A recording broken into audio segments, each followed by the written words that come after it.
Abra sua Bíblia, por favor, no livro de Atos, no capítulo 7. É o texto que começa a nossa meditação nesta noite. Verso 22. Pode ficar com ela aberta aí, por favor.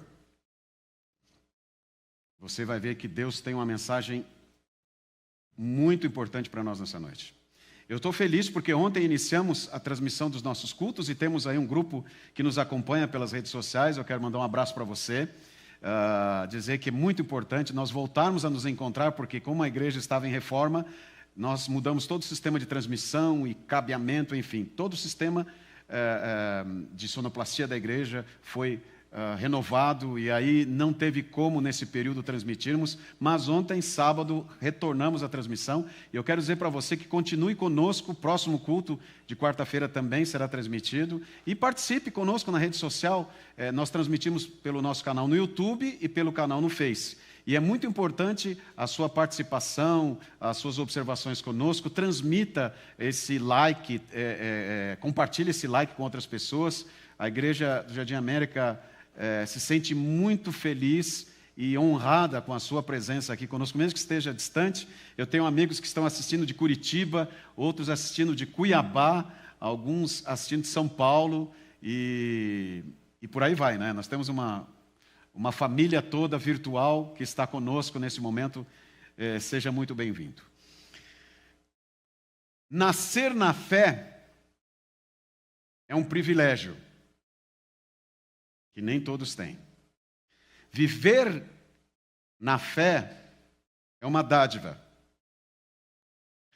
Mas morrer na fé, eis a glória. Será que temos permanecido na fé ou em nosso relacionamento com Jesus? E o que pode impedir isso? O que pode interferir na minha vitalidade cristã espiritual, motivação, alegria no meu relacionamento com Deus? Por isso que eu trouxe esse tema, porque ele é muito importante para nós relacionarmos com esse contexto de convivência cristã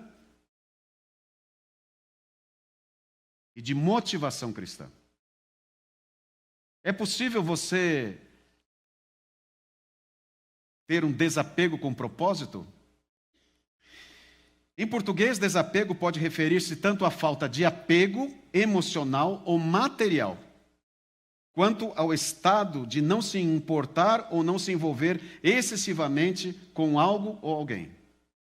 É um termo usado em diversas áreas, como filosofia, psicologia e vida cotidiana, para descrever a capacidade de se desvencilhar de laços emocionais, materiais ou de ideias.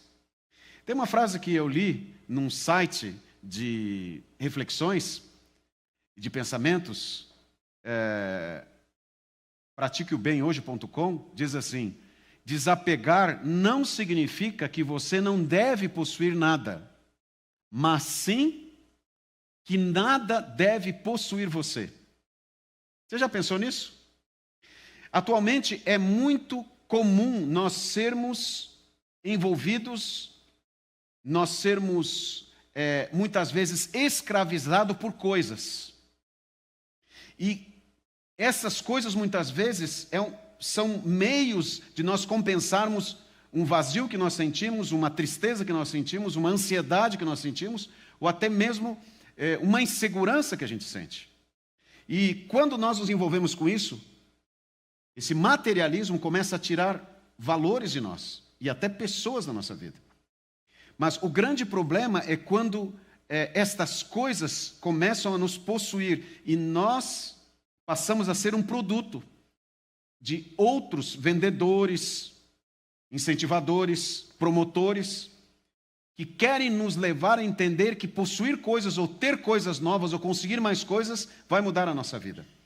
Desapego é uma palavra moderna que contrasta também com outra palavra moderna chamada minimalismo. E o minimalismo é um estilo de vida que busca simplificar a vida através da redução do consumo e do acúmulo de bens materiais, focando no que realmente importa para o indivíduo. Essas palavras, desapego e minimalismo, são contemporâneas, que, de certa maneira, tentam livrar o ser humano de suas pressões sociais. E é isso mesmo. Tem pessoas que vivem pressões sociais por não conseguirem se desapegar de coisas ou dependerem de coisas. Para livrar também de pressões emocionais, do consumismo desenfreado e vazio.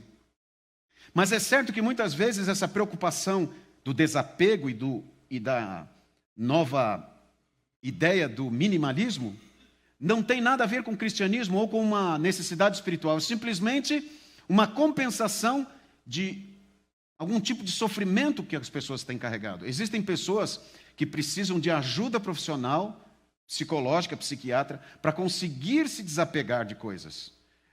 São chamados, dentro de uma patologia, acumuladores. Casos gravíssimos de pessoas que não têm mais nem espaço para caminhar dentro de casa. Porque carregam coisas para dentro de casa, juntam coisas na rua, compram coisas. Algumas têm compras ainda nos pacotes, nas caixas que chegaram sem abrir, simplesmente pela vontade de ter essas coisas. Guardam jornais, guardam revistas, guardam caixas de materiais, como se aquilo fosse algo tão precioso que não dá para colocar num lixo, não dá para se desfazer daquilo.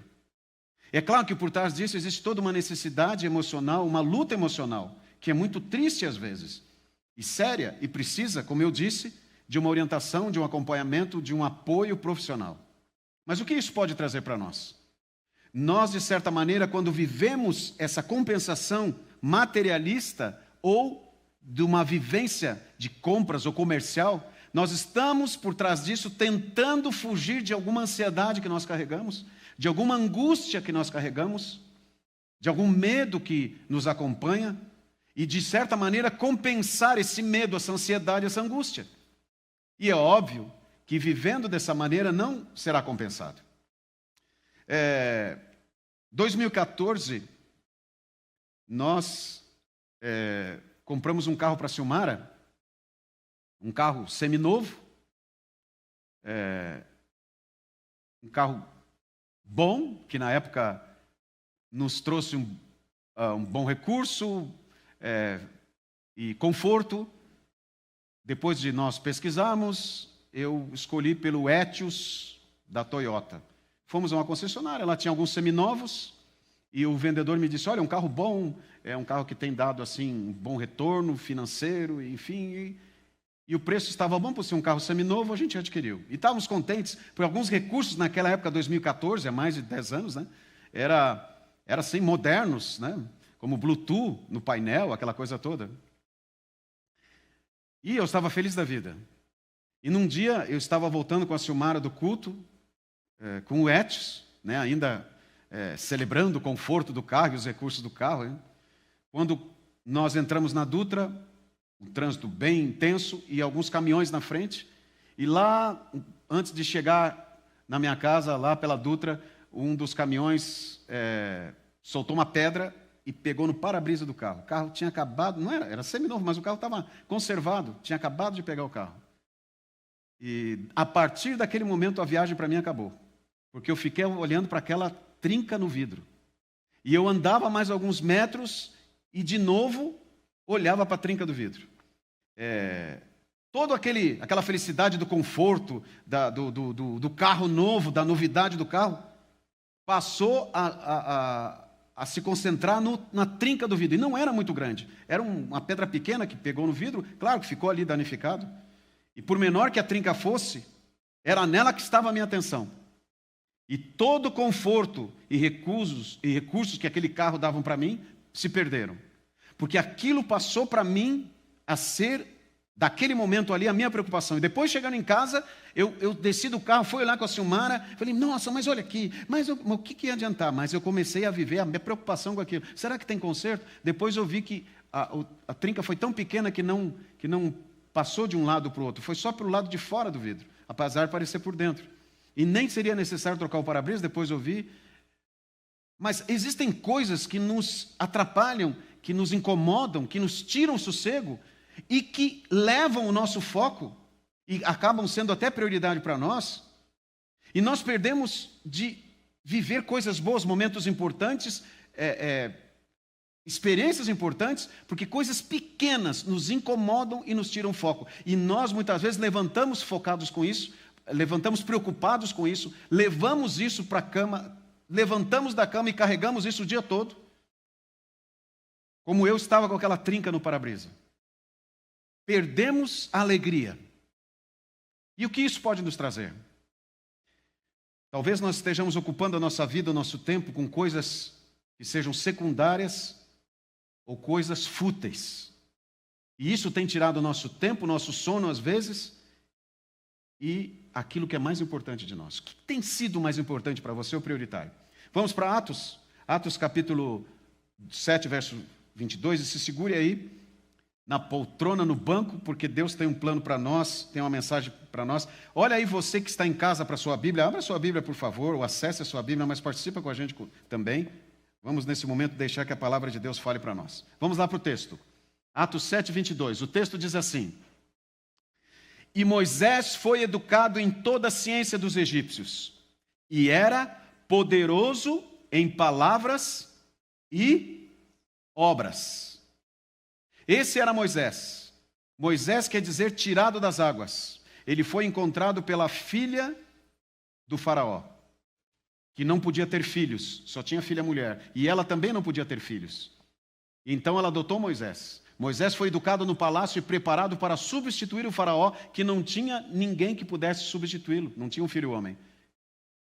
Moisés teve o privilégio de ser preparado na maior e na melhor universidade que havia naquela época. E diz ali o texto de Atos, educado em toda a ciência dos egípcios, e era poderoso em palavras. E o que diz na sequência? Vamos agora para Hebreus capítulo 11, verso 24 e 25. Lá no final da Bíblia quase, perto de Apocalipse, você tem o livro de Hebreus, antes de João, antes de 1ª e 2ª João, 3ª João, antes de Judas, você tem Hebreus. Hebreus capítulo 11, verso 24 e 25. Acompanhe comigo aí. Olha o que diz o texto. Pela fé, Moisés, quando já homem feito, recusou ser chamado filho da filha de Faraó. E olha o que diz a sequência do texto. Preferindo ser maltratado junto com o povo de Deus e usufruir os prazeres transitórios do pecado. Moisés, aquele homem, aquele menino que foi educado no palácio de Faraó, para ser o futuro faraó, o líder, educado em nível universitário, em nível acadêmico, até em questões de informação e de preparo militar, no ambiente do palácio do faraó, todo aquele luxo, toda aquela pompa do palácio, ele era considerado príncipe, filho da princesa do Egito. Mas Moisés decidiu, escolheu deixar tudo aquilo. Diz o texto que ele, pela fé, recusou ser chamado filho da filha de Faraó. Ele recusou um título. Por quê? Porque aquele título não era algo que lhe traria benefício espiritual. Não lhe aproximaria de Deus. Havia uma idolatria muito grande dentro do Egito. Alguns anos eu tive o privilégio de visitar aquele lugar. Até hoje impressiona as construções do Egito, daquela época. Os templos, Luxor e Karnak, os palácios que a arqueologia hoje descobriu, o sistema de vida dos egípcios. Imagine naquela época, era um país que estava acima dos demais. Moisés preferiu ser maltratado. E aqui eu quero que você olhe comigo. Ele não saiu de uma condição excelente para uma condição melhor. Ele saiu daquela condição de filho da filha de Faraó, de morar no palácio, para ir para o deserto. Ele esteve 40 anos como pastor de ovelhas no deserto, cuidando de um rebanho que não era dele. E depois foi chamado por Deus para ser o libertador, o líder libertador do povo de Israel. Ele teve que enfrentar dificuldades, mas ele fez isso ao invés de se limitar àquele ambiente agradável do palácio de Faraó. O que você identifica na história desse homem? Quando você olha para Moisés, deixou de ser chamado filho da filha de Faraó para sofrer com o povo de Deus e lutar junto com o povo de Deus e passar por aqueles desafios com o povo de Deus. O que você vê nisso? Você pode ver aí compromisso e fidelidade desse homem? Moisés tinha, como você, o interesse de viver bem, de ser feliz. E mesmo como um seguidor de Deus, ele tinha no coração as promessas dos seus antepassados, de Abraão, de Isaac, de Jacó, que o povo de Deus herdaria a terra prometida. E Moisés, durante todos aqueles anos pelo deserto, com mais de 2 milhões de pessoas. Vocês imaginam? Mais da população de Jacareí e São José dos Campos juntos. Você imagina? 2 cidades dessas, conduzir pelo deserto, com calor absurdo. É claro que Deus estava com eles. De dia havia uma nuvem que os protegia do calor e à noite a nuvem de fogo que iluminava o caminho. Mas Moisés tinha desafios ali naquele ambiente. Só que ele ficava imaginando conduzir o povo e chegar à terra prometida que Deus havia prometido. Chegar naquele lugar abençoado por Deus. E o que aconteceu? Moisés tinha sonho de entrar naquela terra, já com bastante idade. Quando ele se tornou o líder do povo de Israel, ele tinha mais de 80 anos. Andou pelo deserto. Mas quando estava próximo de entrar praticamente na divisa com a cidade, com a terra prometida, de Israel, ele desobedeceu a Deus e não pôde entrar.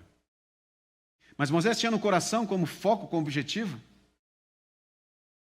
morar ali naquela cidade, envelhecer, e quem sabe numa cadeira de balanço, sentado na sua área da casa, ver as crianças correndo pela cidade, crescendo, o povo de Israel abençoado, e ele velhinho vendo as promessas se cumprirem. Mas ele não pôde entrar. Moisés morreu sem ver a promessa. Mas será que vale a pena então você confiar em Deus e abandonar coisas seculares ou fúteis para servir a Deus? Será que vale a pena você abandonar coisas que você gosta e que têm ocupado o lugar de Deus? Moisés deixou da pompa do palácio, da honra do palácio, para se juntar a um povo escravo e andar pelo deserto durante anos e não pôde entrar na terra prometida? Que benefício é esse? Nós viemos a uma igreja, nós temos preocupações com princípios, com regras para sermos cristãos. Talvez estejamos lutando contra outras opções que nós temos que vão de encontro a esses princípios. Quer dizer, são contra esses princípios e a gente tem que lutar contra isso, contra as nossas próprias faltas. No primeiro dia da semana, nós estamos pensando em coisas que precisam ser resolvidas entre nós, em nossa vida, e muitas vezes isso é uma luta espiritual contra a nossa natureza. Será que vale a pena você desapegar deste mundo ou desses valores para seguir a Deus? Você olha para Moisés e fala assim, olha só aonde ele foi parar. Nem a terra prometida ele pôde desfrutar. Agora eu quero que você vá comigo para Mateus, capítulo 17. Primeiro livro do Novo Testamento. Olha o que diz a Bíblia aqui. Aquele homem que deixou o palácio, recusou ser chamado filho da filha de Faraó, recusou ser chamado filho da princesa do Egito. O que aconteceu com ele? Diz Mateus capítulo 17, versos 2 e 3. E foi transfigurado, Jesus foi transfigurado diante deles. O seu rosto resplandecia como o sol, e as suas vestes tornaram-se brancas como a luz. E o que aconteceu naquele momento? Eis que lhes apareceram Moisés e Elias falando com ele. Como assim Moisés e Elias? Haviam-se passado milênios, séculos, depois que Moisés fora o líder do povo de Israel, e Moisés havia morrido. Ele não sabia, mas Deus, na sua misericórdia, o ressuscitou. E diz o livro de Judas que Moisés foi levado para o reino de Deus. Moisés tinha um sonho de fazer parte do povo de Israel na terra prometida. Não entrou lá, mas ele não imaginava que Deus lhe daria a vida eterna e o privilégio de morar na cidade de Deus, na Terra Santa, a terra da vida eterna. Moisés não pôde ficar velhinho, com problemas no ciático, surdez, visão limitada. E talvez naquele dia que ele morreu no Monte Nebo, Ele morreu frustrado, sem entender os planos de Deus, mas ele acreditou nos planos de Deus. Mas Moisés foi ressuscitado e foi levado para a vida eterna. E teve o privilégio, séculos depois, de encontrar Jesus também em outro monte, junto com os seus discípulos, para confortar Jesus e fortalecer Jesus, na certeza de que Jesus tinha uma missão e estava sendo abençoado pelo Pai. Moisés, aquele homem que viveu num deserto, mas que decidiu ser fiel a Deus, mesmo tendo que sacrificar benefícios humanos. Até que ponto eu estou decidido a me desapegar daquelas coisas que me fazem mal? Não sei se você conhece essa escultura estranha, mas isso é uma escultura, tá? Chamada O Despertar. Durante muito tempo ela esteve em Washington. Esse é meu filho que está sentado aí no pé da estátua. Eu trouxe essa foto para você ter uma ideia do tamanho dessa escultura. Durante muito tempo ela ficou em Washington, capital, ali perto dos ministérios, né, do governo americano. É uma escultura de alumínio de 30 metros de comprimento em 5 partes separadas. Ali o Marquinhos está em cima de uma das partes dela, um dos pés. Que retrata um gigante barbudo, angustiado, sendo engolido pela terra. Ela foi erguida em 1980 para algum tipo de exposição de esculturas. Era para ser apenas uma exibição temporária, mas ficou ali, chamou atenção e eles deixaram lá. A escultura foi lançada por J. Seward Johnson. Atualmente, essa escultura ela foi transferida e está no National Plaza, no National Harbor, em Maryland, que fica a 20 quilômetros do antigo lugar que ela estava. Mas, se você olhar para essa figura, você vai ver retratada a nossa realidade.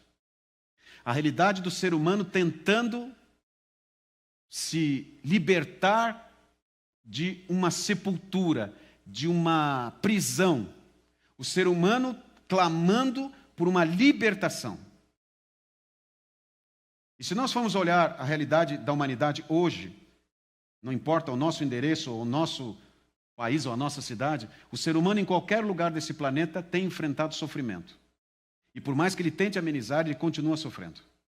E muitos desses sofrimentos acontecem pelas coisas que ele tem escolhido para a sua vida. É hora de nós entendermos que o desapego, ele tem que acontecer. O desapego deste mundo, das coisas desse mundo, das situações desse mundo. Não é fácil. Talvez você ocupe um lugar como Moisés ocupou, que seja até vantajoso, privilegiado, mas esse lugar esteja competindo com Deus. Um hábito que você tem desenvolvido, que tem competido com Deus. A sua vida, de uma maneira geral, as escolhas que você tem feito, tem competido com Deus. Como esse homem, você clama por uma vida mais segura, por uma vida melhor, por uma vida motivada, e quanto mais você clama, parece que você afunda mais. Deus tem nessa noite uma mensagem para você de testemunho de vida. Hebreus, capítulo 11, a gente encontra isso. Se você puder me acompanhar, por favor, Hebreus, capítulo 11, o livro que nós acabamos de ler há pouco, versos 13 e 16. Hebreus, capítulo 11, versos 13 e 16. Olha só.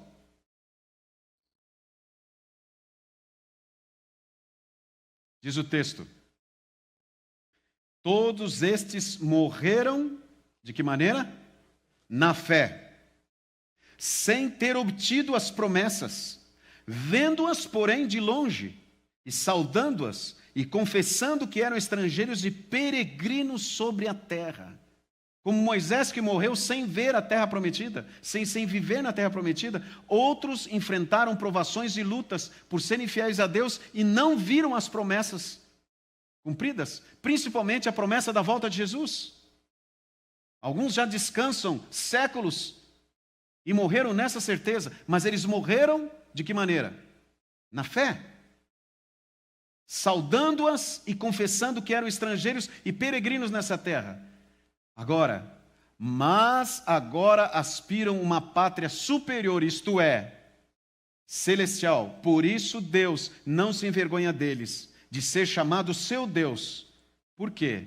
Porquanto lhes preparou uma cidade. Deus deixou tudo.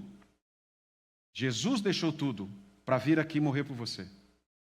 Ele deixou o conforto do céu, a segurança do céu, para se tornar um ser humano, para resgatar o reino que nós perdemos, a vida que nós perdemos no Éden. Jesus resgatou das mãos de um usurpador, de um anjo caído.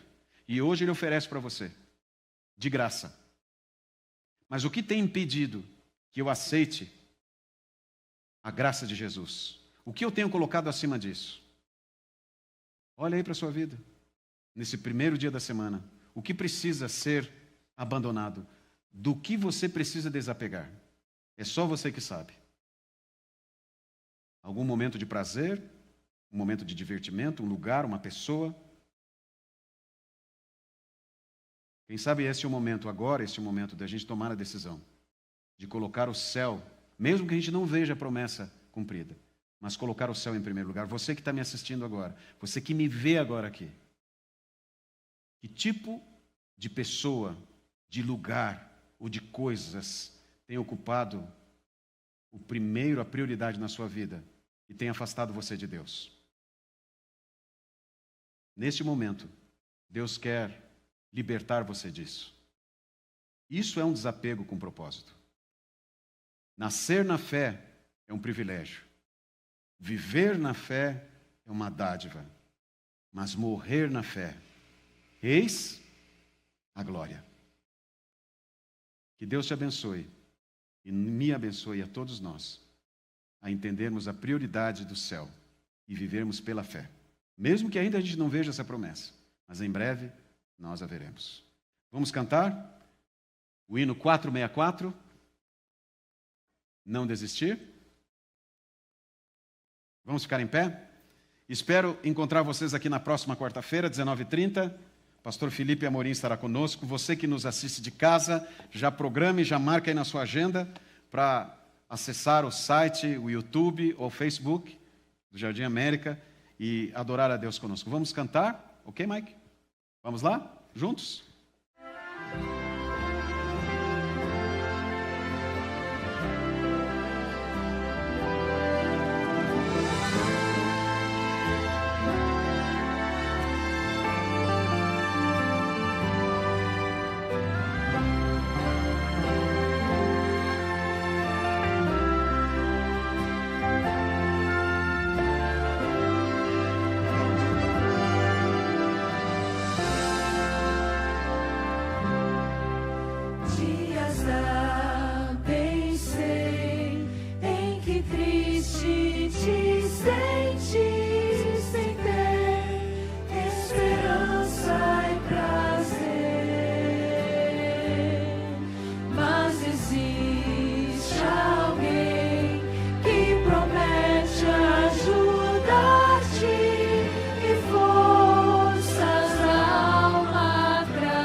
Querido Pai, está começando uma semana. Nós temos pensamentos que nos levam a olhar para esses dias, para compromissos, desafios, algumas coisas incertas. E essa incerteza muitas vezes nos traz angústia e medo. Nos ajuda a entender que Tu estás neste momento à nossa disposição, como Pai querido, disposto a nos ajudar, a orientar, a nos ensinar, a mostrar o caminho. Ajuda-nos a entender que o Teu amor por nós, a nossa entrega a Ti deve ser a nossa prioridade. O nosso relacionamento contigo deve ser a nossa prioridade. Nos abençoa para tomarmos a decisão de abandonar aqueles, alguma coisa que esteja nos impedindo de Te colocar em primeiro lugar. Perdoa-nos se temos duvidado do Teu amor por nós. Abençoa-nos para que, neste momento, façamos um plano de Te conhecer mais, de Te buscar mais e de permitir que Tu fales mais conosco. Talvez alguém aqui nesta noite esteja lutando com algum vício. Talvez alguém que nos assista esteja lutando com algum hábito que sabe que tem separado o Teu filho, a Tua filha de Ti. Fortalece, Senhor, esse Teu filho, essa Tua filha, para que tenha determinação e decisão em escolher priorizar a Jesus em sua vida. Nos proteja neste momento, nos dá a Tua paz e um abraço de Pai. Até quarta-feira, quando nos encontraremos aqui para continuarmos celebrando esse tema da família e a Tua palavra. Nós oramos em nome de Jesus. Amém.